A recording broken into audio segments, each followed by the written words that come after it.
When it comes to relationships, men and women want different things. As a guy, I feel like if you scroll on TikTok or go on YouTube, you might be fed the impression that as a man, you have to be a provider, you have to be a leader. If you're not earning more than this amount, then you don't really bring much to the table.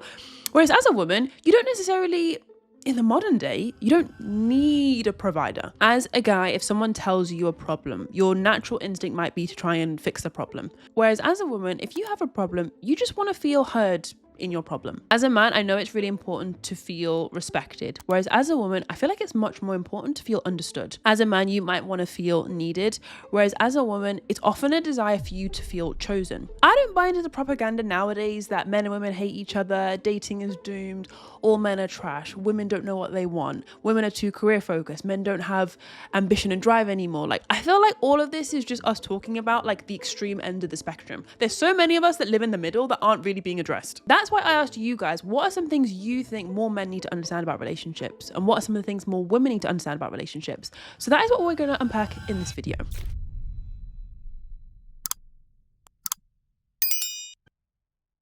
Hey, if you're new, welcome to the cozy corner of the internet. I'm your host, Christina, and I help people stop shrinking and start living. When I asked you guys, what are some things more men need to understand about women? Or what are some things more women need to understand about men? I got a lot of one side. I got a lot of what more men need to understand. So this is going to be the part one, but we are going to do a part two. However, based on what I saw you guys talk about in terms of what men need to kind of consider a bit more. And what I speak a lot to my friends about is a lot of men don't really understand how much vulnerability can be a superpower. But before we get onto the video, quick word from our sponsor, Skillshare. With a lot of these videos, I know it might seem like I'm just like talking and yapping to the camera, or I just show up and start talking. But actually every single video, before I switch on the camera, I've probably written out a bunch of notes. And it's so important for me to kind of craft a story, script something really interesting, engaging that you guys will watch all the way to the end. That's why I've started taking a writing course on Skillshare. I'm currently taking the Fictionalize Your Life, How to Keep a Writer's Diary class by Robin Walden. Even though I've been writing for a long time and making YouTube videos for a long time, I'm always looking to get better. That's why I love the fact that Skillshare has classes for literally everyone. It's not just creative classes or writing classes, drawing classes. There's classes on how to manage your money better or study more effectively or how to be more productive. I love the fact that these classes aren't just passive as well. You're not just like watching a video and just like passively engaging. There's projects, kind of like homework to get you to really integrate what the class is teaching you. And there's the chance to speak to other members of the class as well. There's like a little chat box where you can talk to other people. So you really feel like you're part of a community. Whether you're a student, a freelancer, an artist, or someone who's building a side hustle, there's literally something for everyone to help you take your skill to the next level. The first 500 people to click on the link in my description box below or scan this QR code will get a 1 month free trial of Skillshare. Trust me, it's so worth it. And with that being said, let's get back into the video. Nowadays, whenever I am on dates or I'm speaking to guys, it does feel like, I don't want to say surface level, but it does feel like, you know, it's almost a bit of a big step to start talking about how you feel, or it's a big step to talk about emotions, or it's not always the easiest thing to talk about. Whereas whenever I'm talking to my friends about emotions or feelings or opening up, like that's just natural. Like it's so easy to talk about with friends. It's one of the reasons why I made this video, the difference between male and female friendships, because I find it crazy that a lot of male friendships center around like a shared hobby. You guys play video games, you guys play a sport, you guys fish, but you know, you might not know that much about them personally. Like I genuinely found that like so interesting, and like it's why I made a whole entire video on it. Whereas as a woman, all we talk about is like feelings, events, the people in your life, your work, how are you feeling, like what are your plans, what are your goals? Like we all talk about personal stuff. Anyway, when it comes to relationship, it seems like you guys are kind of experiencing a similar thing. As a woman, I wish that men knew how important emotional understanding and connection is for a deep and real connection with someone. A relationship isn't just being together, but taking the extra way to understand the person. I feel like this is what happens sometimes in, say, like a really long-term marriage with someone. Like a lot of the time I'll speak to older couples and it does feel like, you know, they're two people that know each other really well, but like there's no emotional connection anymore. Like there's no bond. And I don't know how you get to that point when you're in like a 20-year marriage and you guys just live together, you talk to each other. There's like no bond anymore. I don't know how that happens. I guess it maybe starts in the early days. I feel like in the early stages of dating, it's so easy to just keep things like quite surface level. What are your hobbies? What are your interests? What do you watch? What do you read? And like, you know, it feels safe to just talk about that stuff. Like, let's see how many boxes we tick and how much we share and how much overlap there is. And it's almost the same process you do with making friends. You're just trying to gauge your common interest. But in a relationship, I feel like it is so important to have that deeper connection and understanding.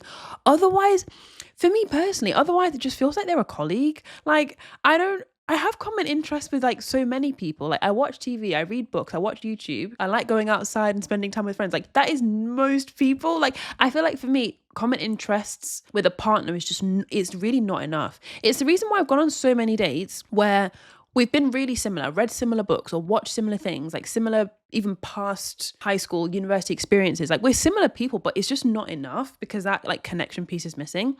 And I find for some guys it's easier to open up and talk about their feelings. For other guys, like, they will kind of avoid it and unintentionally, I think, skirt around it when you do try and go a bit deeper. But I absolutely agree. Like, you don't really have a solid relationship if you don't have like a core emotional base. I wish men knew that being open and honest is critical when it comes to relationships. I've had men come into my life acting like they want something serious, but it's just trying to sleep with me. Like, lying and avoiding confrontation only leads to more heartbreak and stress than is needed, especially early on in relationships. This happens so much. You know, I feel like both sides do this. My friend back in the day who was a girl, she had just come out of a breakup and she was now on the apps, and she would put on all the apps, you know, looking for something casual and lighthearted, when actually she was looking for something serious. But she was saying, like, if she doesn't say she's looking for something lighthearted and casual, she won't get any matches.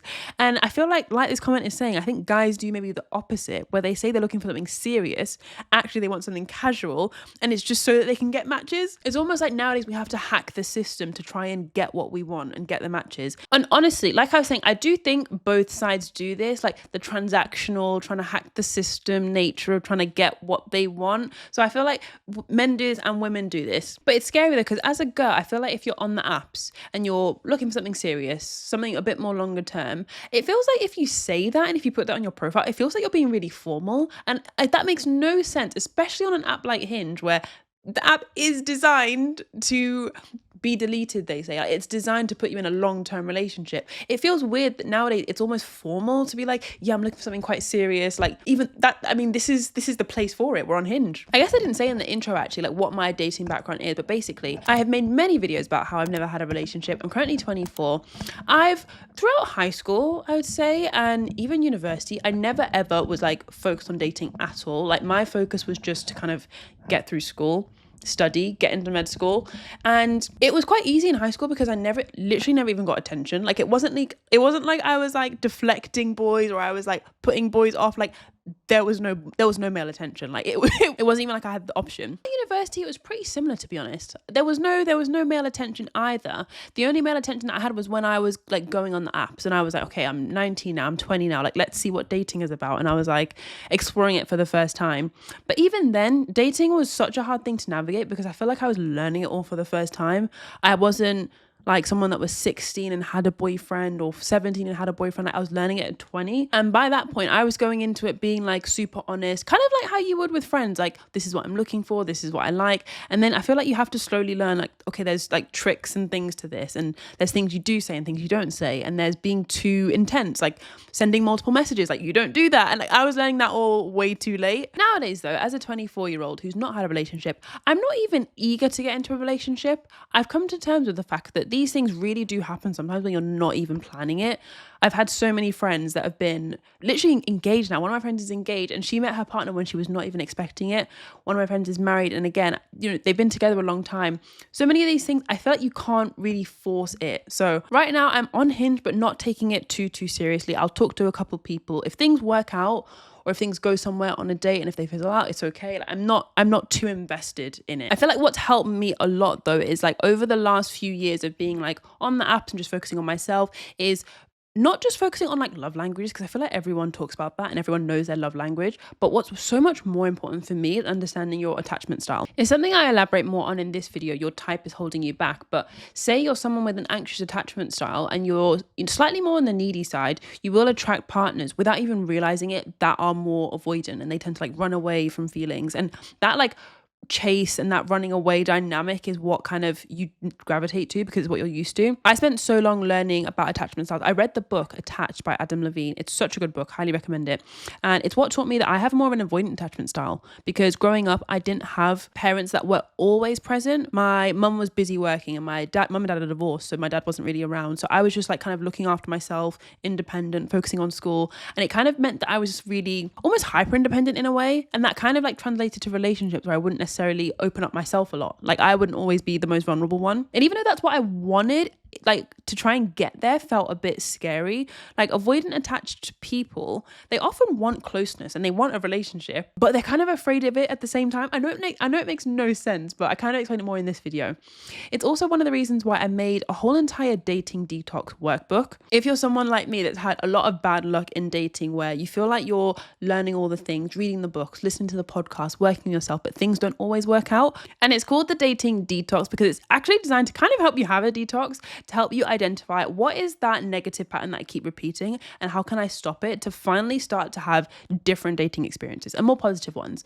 I'll keep a link to that in the description box below. I don't have any experience with dating, but I wish more men knew how important it was to show interest and be open about their intentions. I know a lot of young women who get very frustrated trying to decode the signals. It's sad that a lot of responsibility for initiating communication falls on women nowadays. I know that this is the case for sure. I was literally reading an article about how a lot of married couples with kids, actually, a lot of the invisible workload gets placed on women, like the emotional side of like running the household, like keeping in touch with in-laws, or just simple things like remembering birthdays, like planning things, like little organizational things that don't seem like much. It really is insignificant, like catching up with someone or remembering that we need to post that thing. They're such small things, but it often gets placed on the women.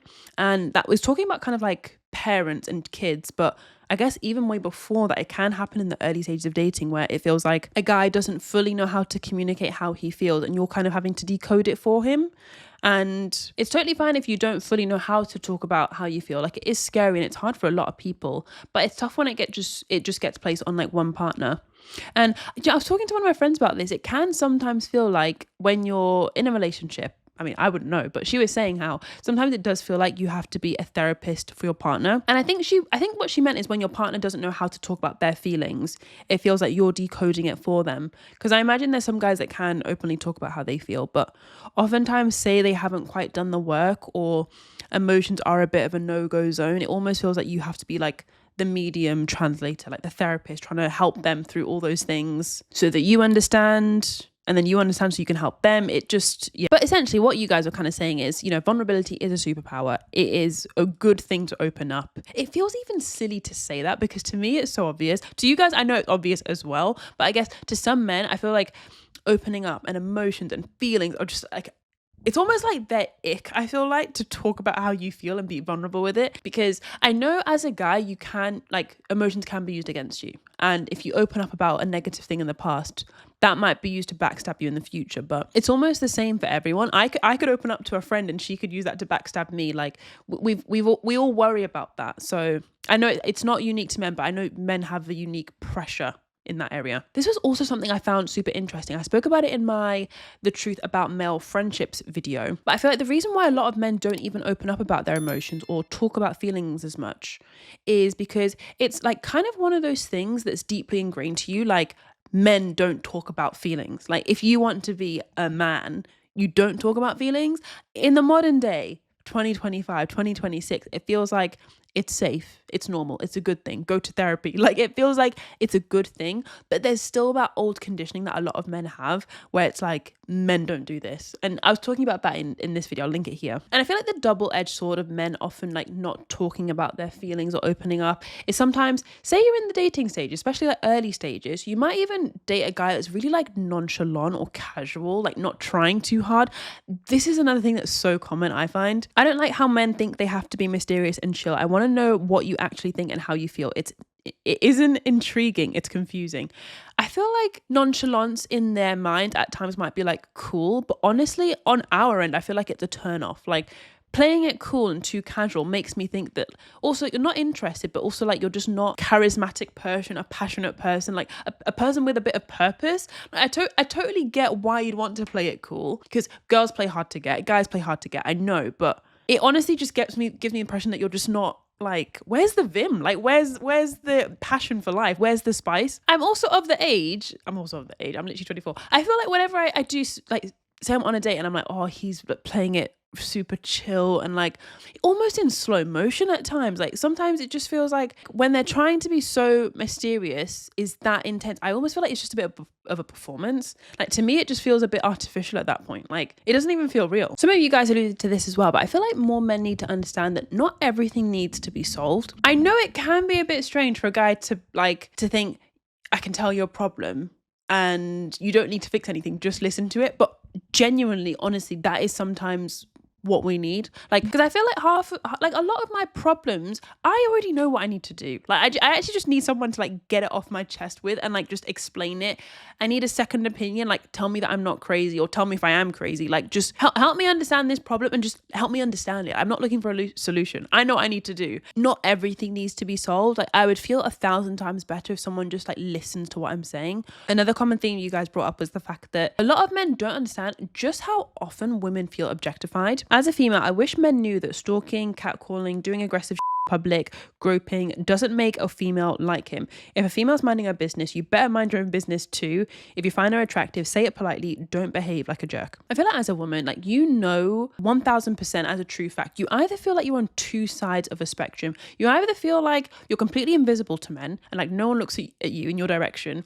Maybe if you're just a girl that doesn't feel like you get male attention because of your looks or because you dress a certain way or because you never really like you don't care for male attention, like you never even go looking for it. Or you feel like sometimes you're on the other end of the spectrum where you literally feel like a piece of me. And you feel like men just ogle at you or stare at you, like you have no feelings. You're not even human, like you're just something to be stared at or groped or just ogled at. It's honestly why sometimes when it comes to say incel culture and the guys that exist on the internet and don't get any female attention, they're the ones that make up all the statistics. They're lonely, they're depressed, they're sexless, they play video games. Like when you hear these people online, you see them in the comments, they start complaining about women. Or women only pay attention to 10% of men. Women this, women that. They blame women for a lot of problems. It's almost why I'm not even surprised a lot of people can't empathize with incels, because they paint this picture like women have it all fine, women have the upper hand in dating, women have this advantage, it's easier for women, when actually they completely ignore the fact that in a lot of times in dating, women feel like meat. Like we don't feel like people at times.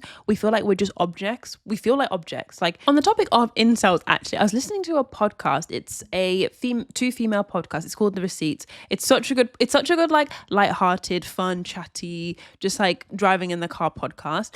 They were talking about incels actually, and they were talking about this exact thing of how a lot of incels will blame women for a lot of their unhappiness in the dating landscape. And they were talking how the only reason why a lot of men are unhappy is because in the past, marriage was almost like a to-do list. It was a checklist, like you just get married. Whereas now it is a choice, like you can choose to date, you can choose to marry. They were saying in the podcast how back in the day, if a man was like behaving badly, people would say, oh, he just needs a good wife, or he just needs to find a partner. Whereas now it's not really the case. People don't really say that. And they were talking about in the podcast how a lot of men are struggling now to date because for the first time in history, men have to be liked. And it made me think, I was like, gosh, a lot more men are incels adjacent than I think they are. Oh yeah. Most of them are, yeah. Yeah. There is this deep anger for women. Because they are so angry at us. I thought, you know why? Because unfortunately, we've gone past the day and age of needing a man for an account, needing a man to get a house, needing a man in general. There were times when women could not maneuver. It wasn't even that long ago. That's what I'm saying. We're talking in the 70s, right? So our parents, most of our parents were born. Yeah. And then what's happened is men have to be liked now in order to be with women, which they are. Look, I've seen some good men. I'm related to some good men. So I don't want anyone thinking I'm just like this here, whatever, feminist. But they have to be liked. And that means they have to do the work. That means that they have to invest in themselves. And a lot of them are told, like sometimes I talk to my older uncles, they're just told to get a wife. When I heard them say that men have to be liked, I honestly completely took me by surprise. I've never thought of that sentence before. Men might be struggling in dating because now men have to be liked.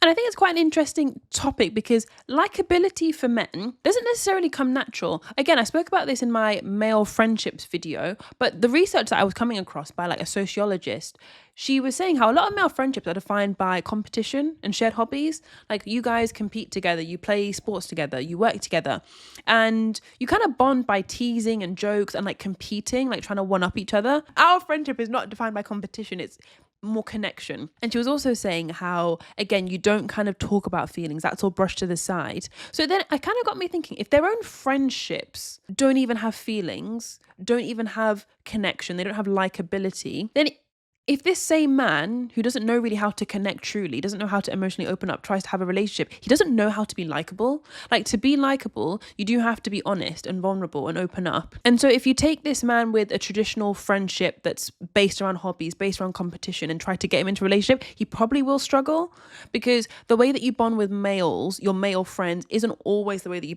bond with your female friends. As a woman, you're conditioned to be likable. Like, it's so sad actually when you think about it, but from when you're a kid, you're told to be nice and be polite and play with Sally, and the teacher told you to do this. Like, you have like good girl programming. Like, you're told to just be a good girl. And so likability, you know how to be a likable person. It almost becomes a bit of performance. This is how you become a people pleaser. I wish men would understand that sexual jokes make people uncomfortable. I also wish they knew that unexpected gestures, showing love, mean more than they know.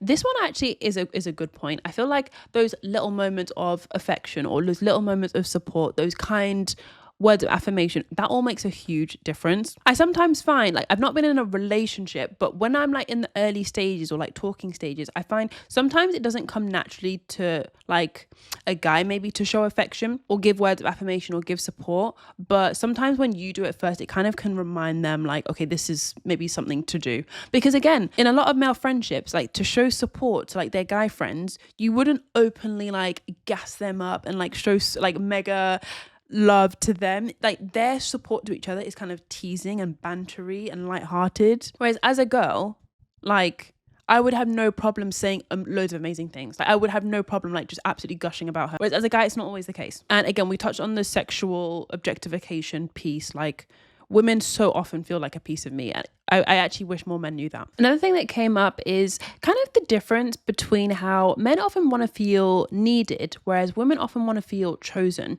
Let me know in the comments whether or not you agree with that. I know you might be like, oh no, I'm a woman, I don't want to feel chosen. You might be like, a guy, I'm a guy, I don't want to feel needed. Let me know. But again, I feel like on the male side, men want to feel needed, because this was something that came up a lot on Google and Reddit when I was kind of like researching. I feel like for men, it's important to feel needed kind of because of that traditional vibe of like, men would be providers, they would be the breadwinner, they would be the leader, the head of the household. So I can see why it almost feels, okay, you want to be needed in that way. That defines you being, head of the household. You're a man. You're the typical father. Do you know what I mean? Whereas as a woman, I feel like it's more being chosen.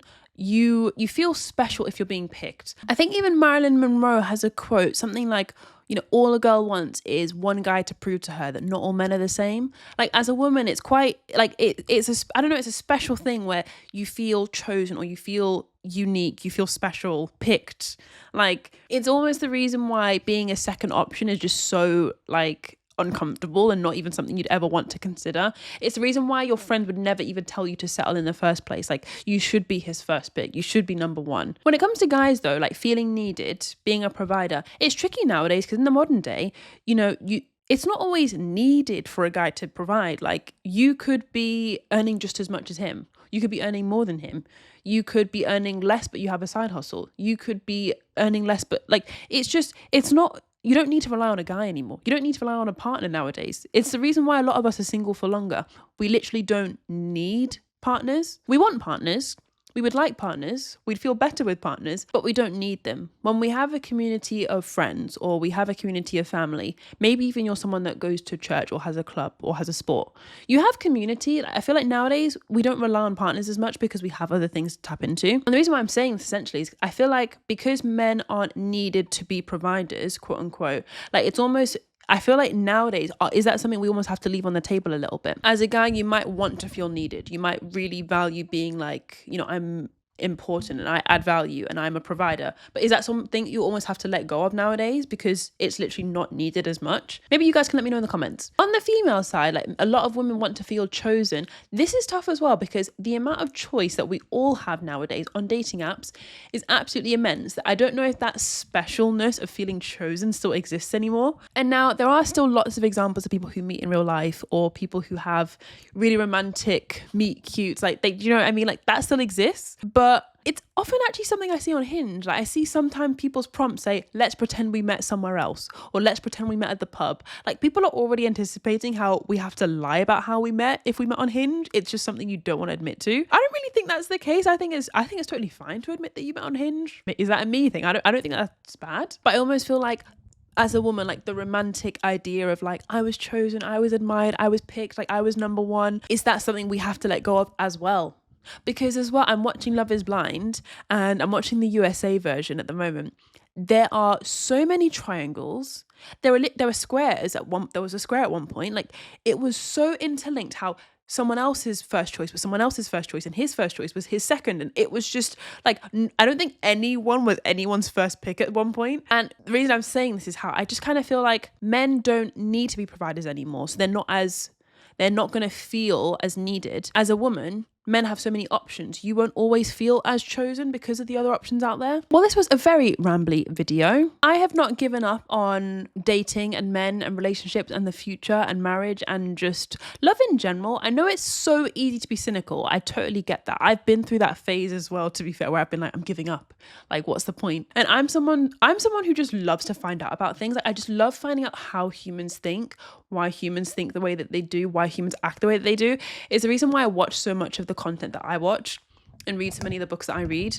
And it's also why I make these videos. Like, I just love making them, finding out about these topics. I hope this has been helpful. Let me know in the comments if it has. If you don't agree with me, let me know in the comments. I'd be curious to know what your views are, genuinely. Like, I'd like to find out why people think differently. And if you're looking for something to watch next, in this video, I kind of take a look behind the curtain on the truth about male friendships. It's based on some research by a sociologist, taking a peek behind the curtain on why some male bonds and brotherhood dynamics can be quite toxic and toxic masculinity. I unpack a lot of that in this video.